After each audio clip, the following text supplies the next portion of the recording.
By now, most of us have heard about the shocking IPP scandal, one of the most cruel, inhumane and monumental injustices of the past half-century.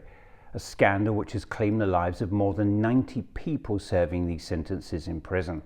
A scandal which the last Justice Secretary described as a stain on our justice system.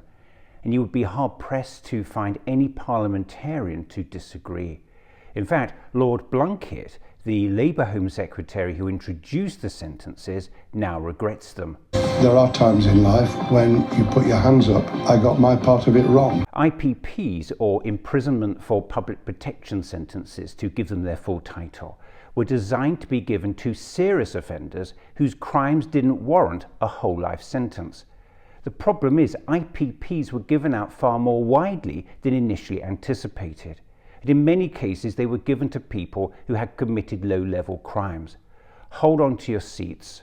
Behind these bars is a man who has been in prison for 11 years for stealing a mobile phone. It's unthinkable, isn't it?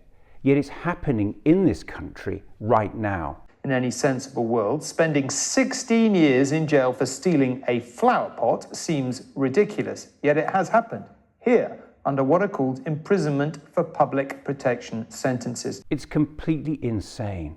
And perhaps not surprisingly, the UN Rapporteur for Torture has described IPP sentences as an egregious miscarriage of justice and psychological torture. This is one of the most scandalous stories in the British justice system in a long while. The psychological effects on the individuals would amount, in my opinion, depending on an individual assessment, to psychological torture. These sentences also likely breach Article 3 of the Human Rights Act, which protects people from torture and degrading treatment.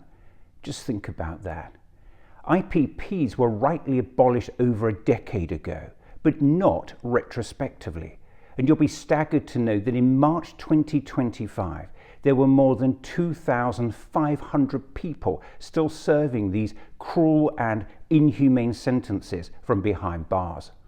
I'd say that this is an injustice. I would say that the original intention had nothing to do with circumstances where people would be held way beyond the normal tariff. To end this appalling injustice, the House of Commons Justice Select Committee has recommended a resentencing exercise take place, overseen by a panel of experts, for everyone still serving these sentences as the only way to address the unique injustice caused by the IPP sentence. But the Labour government has so far refused to engage with such an exercise.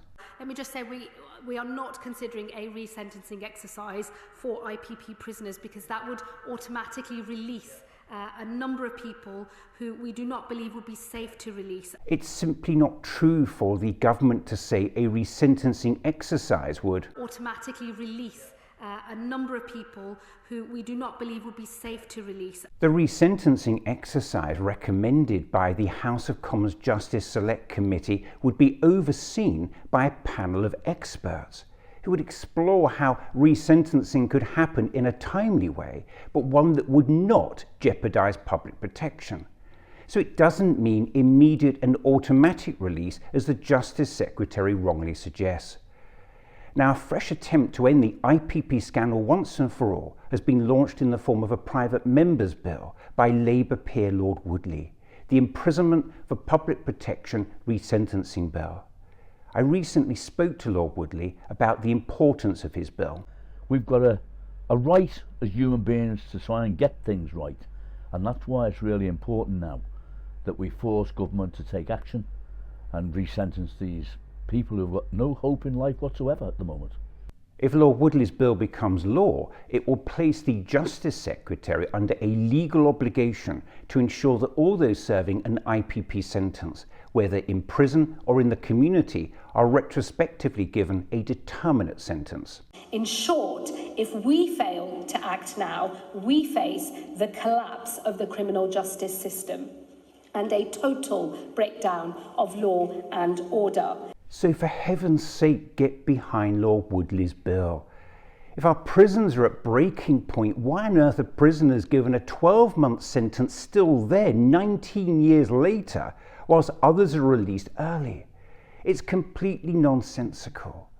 Almost 3,000 people serving IPP sentences from behind bars is the equivalent to the population of 4 medium-sized men's prisons. Just think about that. Resentencing them will not only end once and for all one of the most cruel and monumental injustices of the past half-century, it will also head off the medium-term prison capacity crisis at the same time. And if that's not enough for you... It costs around £48,000 to keep someone in prison in the UK, and there are still almost 3,000 IPP prisoners. So in the next year alone, they'll cost the UK taxpayer almost £144 million. And now campaigners have rightly labelled it mind-boggling that those serving IPP sentences will not be included in the plans recently announced to reduce the prison population. The simple fact is that by refusing to engage in the resentencing exercise recommended by the House of Commons Justice Select Committee, the Labour government is now allowing one of the most cruel, inhumane and monumental injustices of the past half-century. A scandal rightly described as a stain on our justice system. A scandal described by the UN Rapporteur for Torture as an egregious miscarriage of justice and psychological torture, and which likely breaches Article 3 of the Human Rights Act, to be continued and perpetrated. This has got to end. So please, Prime Minister, end this appalling injustice once and for all by getting behind and supporting Lord Woodley's bill. Please don't wait for the next ITV drama to do the right thing.